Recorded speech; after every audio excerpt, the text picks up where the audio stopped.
Minasyaitonirrajim. Bismillahirrahmanirrahim. Assalamualaikum warahmatullahi wabarakatuh. Waalaikumsalam warahmatullahi wabarakatuh. Rabbi a'udzubika min hamazati syayatin wa a'udzubika rabbi ayahdurun. Asyhadu an la ilaha illallah wahdahu la syarikalah wa asyhadu anna Muhammadan abduhu wa rasuluh. Rabbi shrah sadri wa yassir li amri wahlul 'uqdatam min lisani yafqahu qawli. Segala puja dan puji hanya kepada yang hak, Allah Subhanahu wa taala. Alhamdulillah, hari ini kita dikumpulkan oleh Allah dalam rangka kita bersama-sama belajar, juga kita bersilaturahmi, dan selalu bermohon pertemuan ini menjadi salah satu pertemuan yang disukai oleh Allah Subhanahu wa taala. Makanya yang namanya agama apapun itu sebetulnya mereka sudah pernah melewati ini. Makanya Rasulullah menyampaikan di dalam sabdanya, setiap manusia yang lahir itu adalah fitrah. Yang menjadikan anak ini Yahudi, Nasrani, dan Majusi adalah orang tua. Jadi artinya apa? Teman-teman harus bertanggung jawab kepada anak-anaknya masing-masing. Artinya apa? Teman-teman harus mempunyai ilmu. Karena kalau tanpa ilmu, nanti anak-anaknya mereka mengikuti, bisa jadi di luar sana yang bisa jadi kurang tepat. Oke, makanya hari ini anak-anak menjadi ujian ya? Ujian. Boleh angkat tangan lagi, siapa yang tidak diuji oleh anaknya? Alhamdulillah. Ya. Kenapa? Karena memang setiap manusia yang lahir seperti ini, itu mereka akan mendapatkan satu paket lagi. Paketnya adalah ujian, dan ini sebuah kepastian. Sekali lagi, ini adalah sebuah kepastian. Coba buka surat 2 ayat 155 kan. Coba. Surat 2 Al-Baqarah ayat 155. Ya. A'udzubillahi minasyaitonirrajim. وَلَنَبْلُوَنَّكُمْ بِشَيْءٍ مِنَ الْخَوْفِ وَالْجُوعِ وَنَقْصٍ مِنَ الْأَمْوَالِ وَالْأَنْفُسِ وَالثَّمَرَاتِ وَبَشِّرِ الصَّابِرِينَ. Dan sungguh akan kami berikan cobaan kepadamu. Tuh, sungguh artinya apa kalau? Dan sungguh artinya apa? Pasti ya. Dan ini sebuah kepastian kan. Ya, jadi mau ditentu, oke, tetap pasti kita akan diuji. Nanti kita lihat jenis ujiannya, salah satunya apa. Kita lanjut lagi. Dan sungguh akan kami berikan cobaan kepadamu dengan sedikit ketakutan, Terus, kelaparan, kekurangan harta, terus, jiwa, dan buah-buahan. Dan berikanlah berita gembira kepada orang-orang yang sabar. suami siapa yang milih? Alhamdulillah, semoga jodoh mau menikah, doa anak yang mau makan bisa. Setelah dapat jodoh, Mutruk. setelah dapat pasangan, apa yang terjadi? Helm. Tuh. Ngeluh lagi. Makanya sekali lagi, ini kita belajar bahwa ketika ini ujian pasti akan datang, maka kita belajar. Ketika ujian dari anak, ujian dari pasangan, belajar untuk tidak berselisih. Saya hanya menggarisbawahi untuk tidak berselisih, termasuk kita berkumpul begini. Ya, mudah-mudahan tidak ada perselisihan. Dan beda pendapat mah biasa. Ya, tapi kita harus menghindari perselisihan. Beda pendapat silakan saja, karena itu sudah sunatullah, ketetapan dari Allah. Ya, kenapa? Karena latar belakang teman-teman semua juga akan berbeda-beda. Bisa jadi beda pendidikan, latar belakang beda apa lagi? Bisa jadi adat istiadatnya, terus beda apa lagi? Kahayang. Ya, itu karakternya bisa jadi beda-beda. Nah, justru ketika kita berkumpul begini, terus kemudian masing-masing ini akan menjadi ujian. Ya, makanya saya hanya ingin menekankan saja bagaimana kita belajar bahwa ujian itu pasti. Tapi yang menjadi kunci adalah bagaimana menyelesaikan ujian. Oke ya, kita lihat nih ujian yang salah satu ujian yang paling banyak pemikirannya yaitu anak dan pasangan. Bukan, betul tuh kita lihat. Saya cek abdi. Nah, biasanya punten. Teman-teman kalau misalkan diuji oleh anak, Jebakan ya, Batman. menasehati, terus kemudian anak-anak gak mengikuti kata-kata kita, biasanya marah atau sabar? Marah. Oke. Nah, yang marah, yang sering marah, itu yang kurang ilmu. Sudah, jangan saling tunjuk. Kebiasaan itu diajar gitu, kasih apisan. Santai aja. Ya, jadi kenapa? Karena memang kondisinya yang namanya anak ini diturunkan itu karena keinginan siapa? Nah, ketika teman-teman ada keinginan, pasti akan ada godaan. Oke? Contoh. Sederhana. Misalkan teman-teman ingin beli sendal tuh yang paling mahal selama hidup gitu ya. Terus kemudian satu hari hadir ke majelis taklim di masjid, sendal di luar. Kira-kira apa yang terbayang? Kira-kira lebih kepada materinya atau lebih kepada sendalnya? Kan itu kompak jadi maksud. Ya, jadi itu semua tidak ada yang tidak diujikan. Itu semua udah pasti ujian. Ya, kamari wae pas udah capek di sana, aduh, mereka lakukan itu kan ujian. Oke. Ini kelihatan wajah-wajah ujian begini. Sudah mulai tegang ini dengan ujian ini. Yuk kita lihat ujian yang pertama. Ya, kita lihat surat 64 ayat 14 At-Tagabun Kang Yoni. Surat 64 At-Tagabun ayat 14. A'udzubillahi minasyaitonir rajim. Hai orang-orang mukmin, Terus sesungguhnya di antara pasanganmu dan anak-anakmu ada yang menjadi musuh bagimu. tuh. Ya, jadi sudah tercatat ya. Bahwa bisa jadi pasangan bisa menjadi apa? Musuh. Anak bisa menjadi apa? Makanya kenapa? Sudah, jangan merasa bersalah. Ya, karena ini sudah tercatat sahabat-sahabat. Dan ini kenapa kondisinya anak dan pasangan Allah sampaikan. Karena anak dan pasangan itu diawali dari keinginan. Makanya teman-teman kalau banyak keinginan, siap-siap aja banyak godaan. Hah? Tapi kita boleh punya keinginan nggak? Boleh, tapi hati-hati. Dengan keinginan itu kita akan mendapatkan apa? Ya, kita lihat 2252. Nanti kita kembali ke sini. Ya, jadi siap-siap aja. Yang banyak keinginan siap-siap stres aja. Entah loba kahayang gitu kan, kita mau sakit jiwa loh loba kahayang. Ya kan sakit jiwa mah ulang-ulang wae. Tuh kahayang mana ternyata sakit jiwa gitu.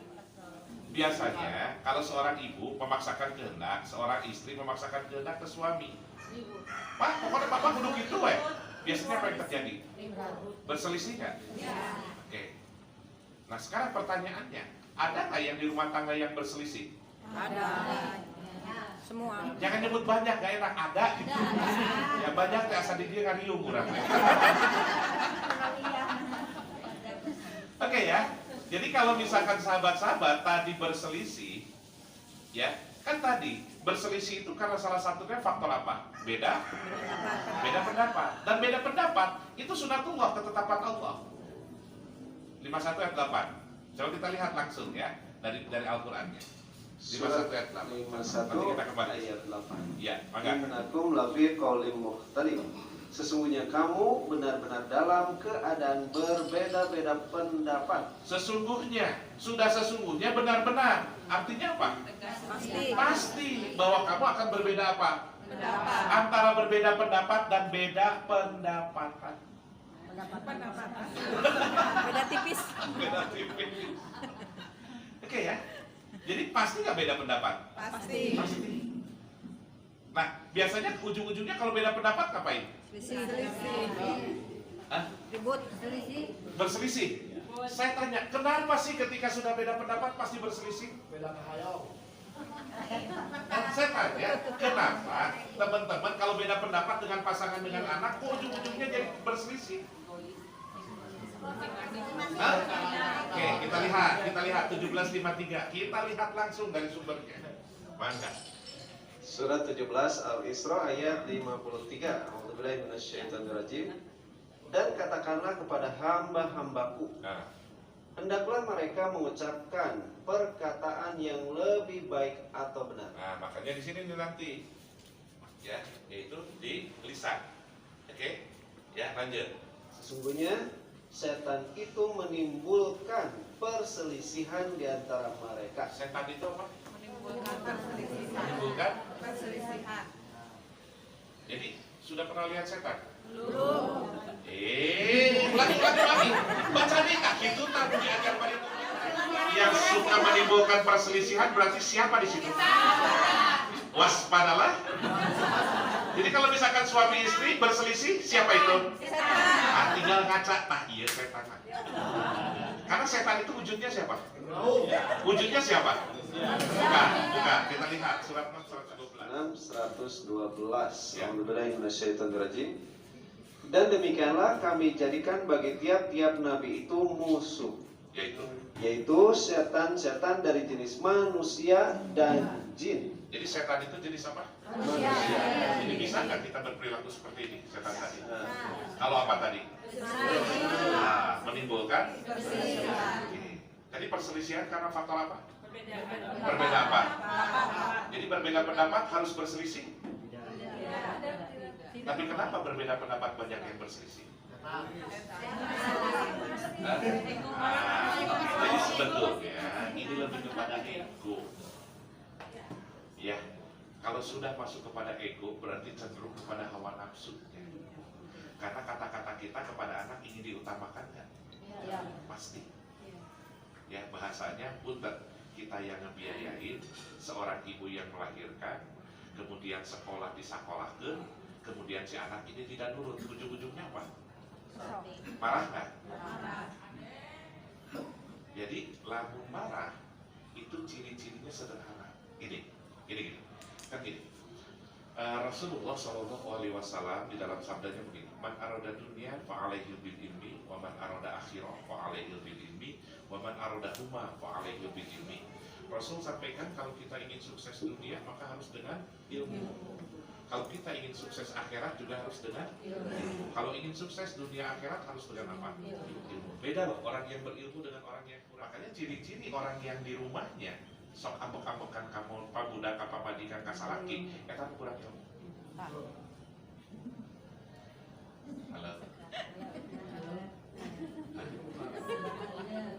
Kenapa? Karena kurang ilmu itu, orang-orang yang kurang ilmu biasanya nanti ujung-ujungnya marah. Jadi marah itu seolah-olah menjadi solusi. Padahal kalau kita perhatikan di sini, ini di dalam surat 64 ayat 14 tidak ada perintah marah. Bahkan Rasulullah menyampaikan latagdob.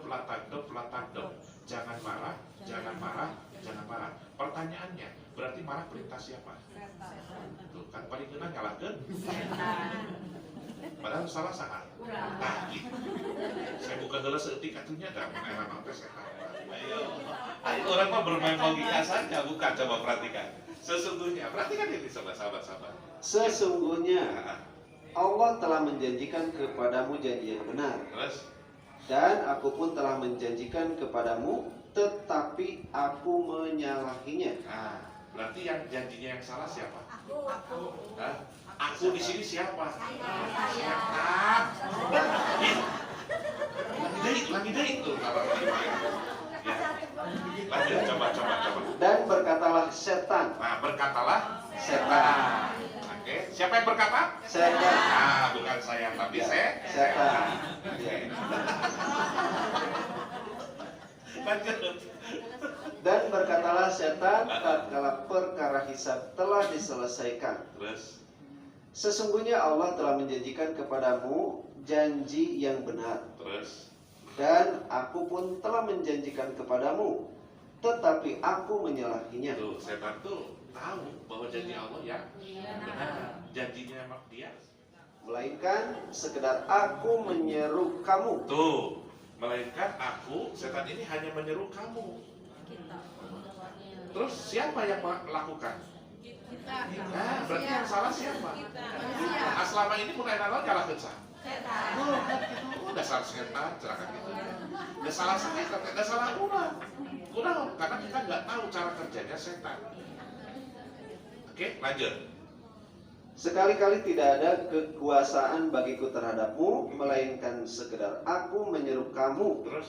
lalu kamu mematuhi seruanku. Jadi yang mematuhi seruan siapa? Kita. Jadi yang salah siapa? Itu atau kudu nyalahkeun sorangan, nyalahkeun we setan. Da urang teh sebenarnya teh merasa paling benar, merasa paling baik, merasa paling bersih. Makanya mun aya naon, gara-gara si ibu itu. Si ibu iya sih, itu kan. Padahal sesungguhnya pesannya dari siapa? Ya, urang mun males ka pengajian, ieu nyata setan teh milu obat ieu. Males kieu teh. Setan teh disalahkeun teh. Cek setan ya, jadi kamu lah. Kita tuh salah mana ya sama hawa nafsu kamu. Saya kan hanya menyeru, tapi kamu mematuhi seruanku. Gitu loh. Oke, lanjut lagi, coba. Oleh sebab itu, Uh-huh. janganlah kamu mencercaku. Tuh, cek setan kayak gitu. Jadi sesama setan jangan saling. Jadi sesama setan tetap saling mencerca. Ya, lanjut. Akan tetapi, cercalah dirimu sendiri. Nah, jadi yang salah siapa? Diri sendiri. Kita sendiri. Jadi kembali lagi sahabat-sahabat, makanya kalau boleh saya masih kasih ya artinya kita share ya. Jadi kalau misalkan nanti di rumah, salah satu yang harus kita niatkan adalah satu, kita tidak niat berselisih. Makanya ada salah satu zikir yang sudah dilupakan oleh umat Islam. Ini sebetulnya ini adalah zikirnya orang-orang yang bertakwa. Sekali lagi, ini adalah zikirnya orang-orang yang bertakwa. Contoh, misalkan tiba-tiba kan kadang-kadang si suami istri ini ketika mereka lain gitu kan ya, tiba-tiba sok sehat, bisa jadi ya. Nah, artinya kenapa kira-kira? Oke, kita lihat ya, kita lihat. Makanya Allah berpesan kepada kita, seandainya berbeda pendapat, maka salah satu yang harus kita zikirkan yaitu mohon perlindungan. Biasanya kalau mohon perlindungan itu kapan? Waktunya kita baca. Ada musibah. Ibu bapak baca tahun kapan? Kalau bapak baca Quran itu nggak salah karena memang itu ada perintahnya. Surat 1698 ini perintahnya sahabat-sahabat. 1698 coba kita lihat. Surat 16 An-Nahl ayat 98. A'udzubillahi minasyaitonirrajim. Fa idza qara'tal Qur'ana fasta'idz billahi minasyaitonir rajim. Apabila kamu membaca Al-Qur'an, Ya. hendaklah kamu meminta perlindungan kepada Allah Nah, dari setan yang terkutuk. Nah, ini sebelum baca Quran ngapain? Mohon perlindungan. Makanya apa yang dibaca? Nah, ta'udz. A'udzubillahi minasyaitonir rajim. Nah, pertanyaannya, setan itu kapan menggodanya? Setiap saat. Berarti mohon perlindungannya kapan? Setiap saat. Jadi ta'udznya kapan? Setiap saat. Makanya saya setiap saat salah satu yang saya dalam hati adalah mohon perlindungan. Kenapa? Karena saya bisa jadi dengan pasangan sedang ngobrol-ngobrol dan tiba-tiba rame. Makanya dalam hati saya selalu nanti apa? Yang Allah nanti kasih tahu kesalahan-kesalahan kita seperti apa. Ya, jadi punten bahasanya ketika kita ketemu dengan pasangan kita masing-masing, maka kita mohon perlindungan. Apa tadi mohon perlindungan bacaannya salah satu? Jadi kalau ketemu suami, alhamdulillah, a'udzubillahi minasyaitonir rajim. Aslinya bener. Kurang disangka dari wae. Tapi emang bener. Ya. Suami kakak datang di kantor, assalamualaikum. Alhamdulillah. Insyaallah. Tadi nanti pasien jadi pasien. Jadi kayak ketemu setan. Ya enggak, justru itu kan gini, energinya itu kan akan terus datang. Karena gini, coba Kang Yodi, di surat 4136 Kang. Surat Coba, ya. 1 Fussilat ayat 36. Coba. A'udzubillahi minasyaitonirrajim. Dan jika setan mengganggumu dengan suatu gangguan, maka mohonlah perlindungan kepada Allah. Tuh. Lanjut. Sesungguhnya dialah yang maha mendengar lagi maha mengetahui. Jadi kalau kita digodanya tadi kapan diganggunya? Kapan aja? Setiap saat. Berarti mohon perlindungannya kapan? Makanya sahabat-sahabat mohon perlindungan terus-menerus kepada Allah. Silahkan bacaannya mau apa? Mau Rabbi a'udzubika min hamazati syayatin wa a'udzubika rabbi ayahdurun. Boleh. Mau ta'udz juga ta'udz boleh. Tapi energi kita ini supaya nanti oleh Allah dapat diberitahu apa yang menjadi kesalahan-kesalahan kita. Jadi ketika kita berselisih itu jeung suami teh hati-hati ya, kamu hati-hati nanti berselisih nih ketika kamu berbeda pendapat. Selalu mohon perlindungan. Halo. Buka ya, kita baca. Bacanya bukan hanya dengan mata lahir, tapi kita baca dengan mata batin. Surat 20 ayat 6. Kita cek lagi sahabat-sahabat. Surat Bis-Samawati wa ma fil ardh. Lanjutkan. Surat 20 Toha ayat 6. A'udzubillahi minasyaitonirrajim. Bismillahirrahmanirrahim. Lahu ma fis samawati wa ma fil ard wa ma bainahuma wa ma tahta thara. Lanjut. Kepunyaannya lah semua yang ada di langit. Semua yang ada di kepunyaan siapa? Pasti nggak? Kita tahu ilmunya. Ya. Tapi sejauh mana keyakinan kita bahwa semua yang di langit dan di bumi adalah milik Allah? Lanjut. Semua yang di bumi, Terus, semua yang di antara keduanya, terus. dan semua yang di bawah tanah. Jadi yang di langit punya siapa? Yang di bumi, di antara langit dan bumi, yang di bawah tanah. Jadi kita punya apa? Sadar nggak punya apa?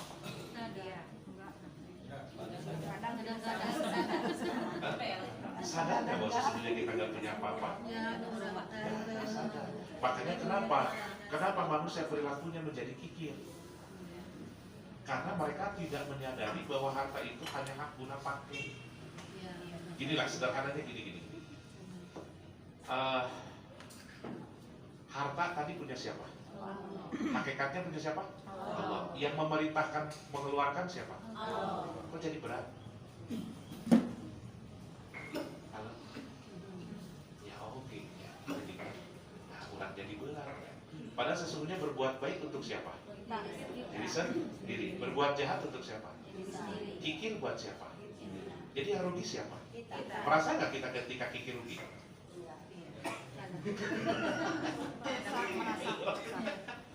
Ya, padahal semuanya ini adalah milik Allah, bukan punya kita. Kita puntennya. Karena memang gini, ya coba kita kasih contoh sederhana aja. Kalau misalkan dalam keadaan sempit harta, biasanya doanya kepada Allah gimana sih? Usul ya? Bisa sambil menangis kan? Tapi setelah dikabul, nah bisa gitu. Kita lihat surat 70 ayat 19 sampai 21 sampai 23 deh. Surat 70 ayat 19 sampai 23. Ya. A'udzubillahi minasyaitonir rajim. Innal insana khuliqa halu'a. Lanjut. Sesungguhnya manusia diciptakan bersifat keluh kesah lagi kikir. Bersifat apa? Sudah banyak mengeluh, kikir pula. Ini manusia nih. Ya, lanjut Kang Yodi. Apabila ia ditimpa kesusahan, ia berkeluh kesah. Kalau lagi susah gimana? Keluhlah terus ke Allah. Atuh ya Allah, ya teh kumaha udah nomor ini geus beres. Engke nomor 2 di grup biayaeun deui ya Allah. Tuh. Tapi ketika sudah dibebaskan, sudah diberikan kebaikan, sudah dikabulnya doa, lanjut. Apa yang dilakukan? Dan apabila ia mendapat kebaikan, ia amat kikir. Hah? Kikir atau amat kikir? Apa bedanya kikir dengan amat kikir? Super aja melincing. Kenapa? Karena tadi dia merasa bahwa ini hasil kerjanya. Hati-hati, ya hati-hati. Kalau kita bekerja tanpa ilmu Allah, kita bekerja tanpa ajaran, maka yang terjadi nanti seperti korun. Ya, pernah mendengar kata korun? Pernah ya? Makanya ketika korun itu dibenamkan ke dalam tanah, maka itu menjadi harta karun. Oke? Nah, makanya ini mempunyai sifat amat kikir malahan. Nah, kecuali siapa kata Allah? Kecuali siapa? Lanjutkan gitu. Kecuali orang-orang yang mengerjakan sholat, Terus, yang mereka itu tetap mengerjakan sholat. harusnya orang yang mengerjakan sholat tidak memiliki sifat apa? Kikir. Tapi adakah orang yang sholat kikir? Ada. Ya. Jadi kalau misalkan kita sholat, jangan kikir. Kenapa? Karena kalau kita lihat di dalam sholat saja, sebentar saya harus ngatur waktu ini teh. Saya sampai jam berapa, bro? Karena Anda puas, kami lemas, ya gitu. Sampai jam berapa? Oke, siap, sampai jam 7. Nah, makanya perhatikan, kita harus tahu apa sih esensi daripada sholat. Sesungguhnya apa sih hikmah sholat dan kenapa Allah perintahkan sholat? Sehingga ketika kita mengetahui, maka di situ kita akan belajar untuk menjalankan apa pesan Allah dengan sholat. Oke, ya kita lihat surat 29 Surat 29 itu surat apa? Ada yang tahu? Coba bukakan 29 ayat 45 Kang Yodi. Ini apa sih? Al-Ankabut. Alhamdulillah. Al-Ankabut artinya apa? Laba-laba. Laba-laba. Bahasa Inggrisnya apa? Spider. Spider-Man. Kita baca Al-Ankabut, men. Lanjut. Ayo baca.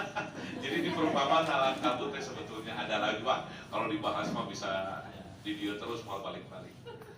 Lagi, ayo Kang Yodi. Utsluma Minasyaitonirrajim. Ya. Bismillahirrahmanirrahim. Utsluma uhiya ilaika minal kitab wa aqimis sholat. Inna sholata tanha 'anil fahsya'i wal munkar. Wala zikrullahi akbar wallahu ya'lamu ma tasna'un. Kita lihat. Bacalah apa yang telah diwahyukan kepadamu, Nah. yaitu Alkitab Al-Quran, dan dirikanlah sholat. Oke, coba perhatikan. Ini kalimat perintah atau larangan? Perintah. Hah? Perintah. Perintah. Pertanyaannya, di sini ada berapa perintah? 2. Ya, yuk masih ragu. Baca deh yuk. So, sampaikan tuduh ke udah. Ulangi Kang Yodi. 2. Bacalah apa yang telah diwahyukan kepadamu, Terus yaitu Alkitab Al-Quran, dan dirikanlah sholat. ada berapa perintah? 2. 1, 2. Mana yang wajib? Dua-duanya. Selama ini yang wajib yang mana? Sholat. Ulangi. Serius ini makanya teman-teman punten ya. Banyak orang yang hari ini baru sebatas Sholat. sholat, belum menjadi kewajiban yaitu baca Al-Quran. Nanti kita lihat, ya kita lihat nanti di bahasa Arabnya sedikit. Lanjut Kang. Bacalah apa yang telah diwahyukan kepadamu, yaitu Alkitab Al-Quran, dan dirikanlah sholat. Terus Sesungguhnya sesungguhnya sholat itu mencegah dari perbuatan-perbuatan keji dan coba mungkar. perhatikan di sini ya. Perhatikan inna sholata tanha 'anil fahsya. Oke. Ini garis bawahi dulu. Apa ini bahasa Arabnya? Fahsya. Oke, kita lihat ya. Di dalam ayat lain ada kata fahsya juga. Ini fahsya ini artinya apa? Keji atau jahat. Nah, kita lihat sekarang. Sesungguhnya sholat itu mencegah dari perbuatan keji. Nah, sekarang fahsya di ayat lain yang mana? Kita lihat. Al-Baqarah 268 Kang. Kita lihat. Ya, coba. Bahasa Arabnya Kang Yodi. Asyaitanu ya'idukumul faqra wa ya'murukum bil fahsya. Bil fahsya. Oke? Jadi dua-duanya fahsya. Oke, kita lihat. Apa sih kira-kira arti fahsya tadi di sini? Kikir. Ya, fahsya di sini apa? Kejahatan. Kejahatan atau kikir. Nah, berarti inna sholata tanha 'anil fahsya'i wal munkar. Sesungguhnya 2945 Kang. Sesungguhnya sholat itu mencegah dari perbuatan keji dan mungkar. Jadi sholat itu mencegah dirimu dari kekikiran. Iya manu sholat parlin kan. Makanya MKS ini sebetulnya menjadi ladang. Kalau saya kembali, ya menjadi ladang buat kita. Sekali lagi saya sudah mengingatkan juga. Saya suka ngobrol dengan Teni, dengan Caca. Ketika teman-teman gak ikut juga gak ada masalah. Karena sesungguhnya kebaikan itu untuk siapa? Kejahatan untuk siapa? Berarti kikir untuk siapa? Bukan kan? 4738 kan? Jadi ini kita masih kecil loh. Sholat tapi paling kecil loh kata Allah. Jangan buat dirimu kata Allah. Kenapa? Karena kamu sedang memakan hak orang miskin. Makanya Rasulullah menyampaikan di dalam satu sabdanya, ya ketika kau bersedekah, bal yasdad, bertambah. Jadi tidak ada orang yang hidupnya mereka rajin sedekah, hidupnya gelisah.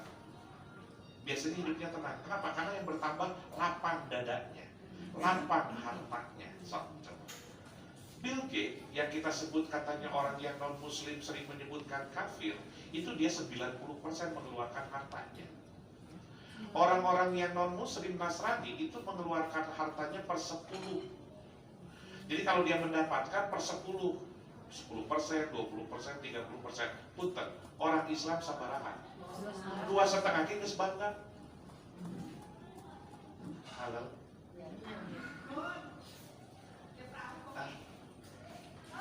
Ada apa kira-kira? Yuk saya hanya mengajak. Sekali lagi, saya menyampaikan ini saya ketika awal-awal ngobrol dengan Caca, semuanya itu bukan buat saya, buat Caca, tapi buat diri sendiri. Sekali lagi, teman-teman berbuat baik bukan buat orang lain. Kadang buat diri sendiri saja kita susah. Kumaha urang rek nyalamatkeun urang sorangan. Lamun orang sorangan masih dalam keadaan kikir, pelit, medit, buntut, kasihan. Siap kan? Ya. Nah, nanti kapan mengeluarkan hartanya? Nanti saya kasih tahu. Ya, jadi nanti teman-teman kan udah punya kencrek tuh. Kapan mengeluarkannya? Itu harus ditata, itu harus sesuai aturan. Karena aturan Allah itu tertib, runtun, gitu loh maksudnya. Oke, kita lihat dulu ini. Maka Kang Yadi. Ingatlah kamu ini orang-orang yang diajak untuk menafkahkan hartamu pada jalan Allah. Siapa yang mengajak? Allah. Allah yang memiliki harta. Ya, orang teh kok diajak ku Allah nu punya harta, nah jadi marales. Tapi tuh di dia mah tuh ayah, di dia tuh tenang, dibela. Ya, di kota lain pokoknya mah tenang. Kan mun saya ngobrol di kota lain, di dia. Bisa luar gitu lah gitu. Ya, happy lah ya gitu. Oke ya. Jadi saya gini, makanya saya sudah nyampaikan ke Caca, ini harus satu frame teman-teman ketika di MKS. Frame-nya apa? Frame-nya adalah berbuat baik bukan untuk orang lain. Sehingga ketika ada orang lain tidak berbuat baik, sudah biarkan saja. Karena nanti ini di MKS ini alamnya akan bergerak sendiri. Mana yang dia bosen, gitu-gitu wae. Nanti ada orang yang memang punya ide yang lebih cemerlang lagi untuk memajukan diri kita masing-masing. Jadi ketika kita berbagi, ketika kita memberikan harta yang dicintai, maka di situ sesungguhnya kita sedang berbuat baik untuk diri. Makanya orang-orang yang mereka rajin sedekah itu biasanya apa? Sehat. Ya, kita lihat nih, coba yang ini, Kang Yadi putarkan. Ingatlah kamu ini orang-orang yang diajak untuk menafkahkan hartamu pada jalan Allah. Maka di antara kamu ada orang yang kikir. Tuh, di antaramu ada orang yang kikir. Lanjut. Dan siapa yang kikir, sesungguhnya dia hanyalah kikir terhadap dirinya sendiri. Tuh. Ya, jadi Allah nggak rugi kalau ada yang kikir. Yang rugi berarti siapa tadi? Kita. Ya, lanjut. Dan Allah lah yang maha kaya, sedangkan kamulah orang-orang yang membutuhkannya. Tuh. Jadi Allah maha kaya. Jadi kalau misalkan teman-teman istilahnya nggak berbagi juga nggak ada urusan buat Allah. Yang rugi siapa harusnya? Kita. Oke? Ya. Karena Allah maha kaya, sedangkan kamulah orang yang membutuhkan Allah. Lanjut. Dan jika kamu berpaling, Berpalingnya apa di sini? kikir, Kikir, pelit, gitu ya. Lanjut. niscaya dia akan mengganti kamu dengan kaum yang lain. Nah, jadi kalau kikir diapain oleh Allah? Diambil. Di-delete tuh. Makanya kehancuran sebuah negeri, kehancuran rumah tangga itu karena faktor kikir. Diganti dengan kaum yang tujuannya untuk apa? Lanjut. Dan mereka tidak akan seperti kamu ini. Nah, jadi tujuan diganti untuk apa? Lebih baik. Lebih baik lagi generasinya, betul? Ternyata kikir lagi. Ganti lagi. Berarti kalau ada suami kikir, Ganti. diikatan aku suami kan komikan. Meniredo. Biasa di mana-mana. Kenapa? Karena ketika orang itu kikir, maka yang menjadi Tuhan apa? Hartanya. Allahnya nomor berapa? 2. Jadi musyrik nggak? Musyrik. Sadar nggak ketika pelit musyrik? Ya. Kita lihat 41 ayat 6 dan 7. Hati-hati loh ini dengan urusan harta. Ya, yuk lanjut. Surat 41 Fussilat ayat 6 dan 7. A'udzubillahi minasyaitonirrajim. Katakanlah bahwasanya aku hanyalah seorang manusia seperti kamu. Terus, Diwahyukan kepadaku bahwasannya Tuhan kamu adalah Tuhan yang Maha Esa. lanjut. maka tetaplah pada jalan yang lurus menuju kepadanya, dan mohonlah ampun kepadanya. Lanjut. Dan kecelakaan yang besarlah bagi orang-orang yang mempersekutukannya. Coba lihat di bahasa Arabnya, wawailul lil musyrikin. Betul? Wawailul lil musyrikin. Celakalah bagi orang-orang yang musyrik. Yang mana yang musyrik itu? Lanjut. Yaitu orang-orang yang tidak menunaikan zakat. Jadi orang yang musyrik yang mana? Jadi orang pelit termasuk apa? Makanya di dalam rumah tangganya orang kikir itu ibadah sebesar apapun, rasanya kita paling banyak beribadah itu diterima. Kalau keluarga ada orang yang kikir, cek lagi di surat 25 ayat 77 Kak. Ya, 2577. Coba kita lihat. A'udzubillahi minasyaitonirrajim. Katakanlah kepada orang-orang musyrik, Tuhanku tidak mengindahkan kamu. Tidak mengindahkan itu apa sih? Tidak dipedulikan, tidak digubris usaha. Gimana seandainya dalam satu rumah tangga tidak digubris oleh Allah, tidak dipedulikan? Apa yang terjadi? Lanjutkan. Melainkan kalau ada ibadahmu. Melainkan kalau ada ibadahmu. Lanjut. Tetapi bagaimana kamu beribadah kepadanya, padahal kamu sungguh telah mendustakannya? Ibadah, tapi pelit, hati-hati, dusta kata Allah. Contoh gini ya, gini supaya lebih mudah. Ketika kita sholat tadi subuh, Allahu Akbar, artinya apa? Tapi orang pelit, bukan Allah yang besar, tapi harta yang ada di dalam hatimu yang besar. Dusta nggak? Antara ucapan dengan perilaku beda nggak? Nah, makanya ini tadi Allah sampaikan, tidak diindahkan, tidak dipedulikan ibadah. Oke, saya ulang lagi ya. Saya ulang lagi. Ketika tadi kita sholat, Allahu Akbar, Allah Maha Besar. Allah tahu persis, bukan aku yang besar di dalam hatimu. Kepada orang kikir, apa itu? Oke, satu. Makanya orang yang musyrik, dia tidak dipedulikan oleh siapa? Satu. Yang kedua, ya, orang yang musyrik, kita lihat surat 9 ayat 28. Kita lihat ya. A'udzubillahi minasyaitonirrajim. Hai orang-orang yang beriman, sesungguhnya orang-orang yang musyrik itu najis. Orang musyrik itu apa? Najis teh naon sih? Kotor naon? Kotor jiwa. Kenapa disebut kotor jiwa? Karena bukan Allah yang menjadi nomor satu, tapi harta yang ada di dalam hati. Makanya kenapa orang yang pelit siap-siap aja, datang petunjuk sebesar apapun biasanya nolak. Kenapa? Karena dia sedang kotor, bukan Allah di dalam hatinya. Ya, makanya ketika teman-teman rindu dengan Al-Quran, rindu dengan petunjuk, itu sesungguhnya apa? Itu sesungguhnya adalah rasa syukur kita kepada Allah. Kenapa? Karena tidak semua orang mau untuk menerima petunjuk. Ya, makanya Allah sampaikan orang musyrik itu apa? Najis, kotor jiwa, kata Allah. Tuh, sudah dua. Yang ketiga, kita lihat surat 39 ayat 65.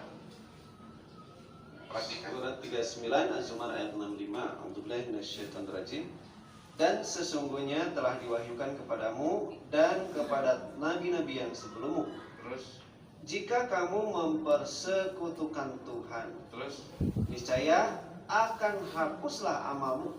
niscaya akan apa? Jadi sholatnya, Hapus. puasanya, kalau apa? Dengan apa tadi? Tuh sudah 3. Keempat, bongkar lagi surat. Bentar. Kan tolong dibantu. Surat 4 ayat 48 kan? Ya, coba perhatikan. A'udzubillahi minasyaitonirrajim. Sesungguhnya Allah tidak akan mengampuni dosa syirik. Apa? Tidak akan. Jadi sebanyak-banyak ibadah kita, dosa kita umahatan. Ya, nah makanya seandainya ini bermanfaat, ya mari kita sama-sama sesungguhnya berbuat baik untuk diri Berbuat jahat untuk siapa?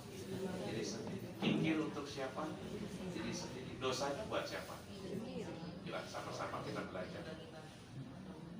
Ya, jadi sarana MKS ini sebetulnya kalau saya melihatnya sarana untuk kita mendapat petunjuk Allah. Itulah sederhana teman. Ya, karena Allah berikan yang namanya petunjuk itu bagi orang-orang yang berbuat baik. Sampai di sini ada yang ingin ditanyakan. Jadi bahas kita sedikit saja tadi sekilas tentang anak pasangan itu sudah pasti, hati-hati berselisih. Ya, terus kemudian yang ketiga urusan harta, yang ketiga urusan harta nyambung kepada menduakan Allah. Mungkin ada pertanyaan.